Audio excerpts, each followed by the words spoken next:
Oi, gente que vai pra frente!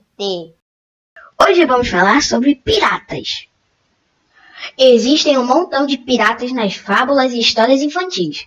Alguns maus, como Capitão Gancho, e outros que chegaram até a ser fofos, como os piratinhas. Mas e os piratas de verdade? Quem eram? Onde viviam? E os produtos piratas? O que tem a ver com isso? Fica com a gente que nesse episódio vamos contar isso e ainda mais. Dizem que a pirataria começou junto com a história da navegação. Os primeiros registros históricos datam 3.000 anos atrás, na região entre o Egito e a ilha de Creta.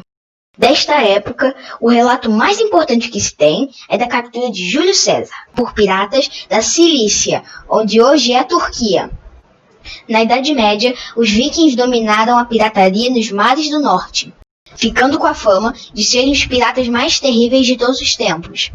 O mar Mediterrâneo foi de longe onde teve o maior número de piratas. Pense em uma pessoa bem ruim, capaz de fazer muito mal. Multiplique por 10 e você poderá pensar como os piratas eram cruéis. Isso de pirata bonzinho é coisa de conto de fadas.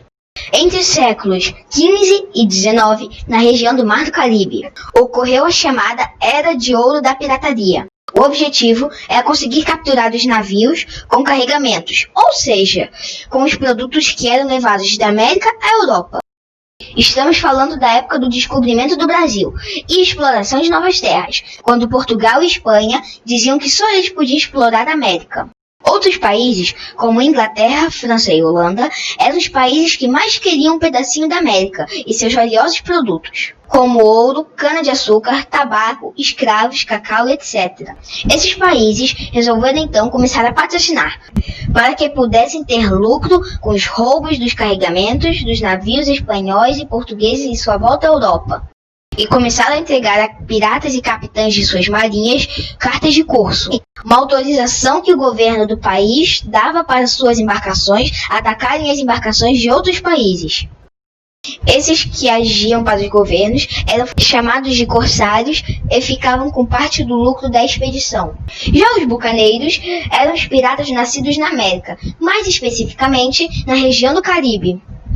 Os piratas mais conhecidos foram Edward Teach, o Barba Negra, que atacavam as colônias inglesas do sudeste dos Estados Unidos, e Francis Drake, conhecido como El Drake, corsário inglês que chegou a receber o título Sir, e é considerado o primeiro capitão inglês a dar a volta ao mundo. É importante lembrar que naquela época uma viagem dessas era perigosíssima e extremamente cara. Seria como hoje em dia as viagens ao espaço em foguetes e ônibus espaciais. Imagine você cruzar um oceano, enfrentar fortes tempestades, falta de comida, falta de higiene, em navios que só se movimentavam com a força do vento. Naquela época ainda não existiam motores. De cada 3 navios que saíam para uma dessas aventuras, um afundava. E dos outros 2 que finalizavam a viagem, de cada 10 tripulantes, pelo menos 4 não chegavam. Além disso, não podiam voltar sem nenhuma captura. Já pensou passar por todo esse perrengue e não receber nenhum mísero centavo? Já pensou?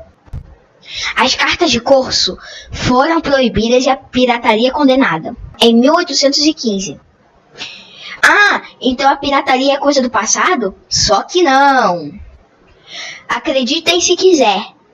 Hoje em dia ainda existem piratas que atuam no Estreito de Malaca, entre a Indonésia e a Malásia, e no Golfo de Aden, na costa da Somália, principais rotas de mercadorias entre Ásia e Europa.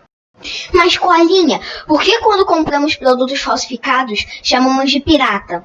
Tudo indica que o termo foi usado pela primeira vez no século XVII. Se referindo às pessoas que não respeitavam os direitos autorais, que são leis criadas para garantir que os autores das obras recebam pagamento pelo trabalho que realizaram. A esses ladrões de texto chamaram de piratas de palavras. E assim, a palavra pirata foi utilizada pela primeira vez com o significado de plágio, que é quando alguém apresenta um trabalho de outra pessoa dizendo que foi ela mesma que fez. No Brasil e na maior parte dos países do mundo, plágio e pirataria são considerados crimes. Ufa, muita coisa! E isso é só o começo. Tem muita coisa interessante. Mas por hoje é só. Espero que tenham curtido o vídeo. Então, se inscreva no canal, ative o sininho para ser avisado das novidades e deixe seu like. Até a próxima, pessoal!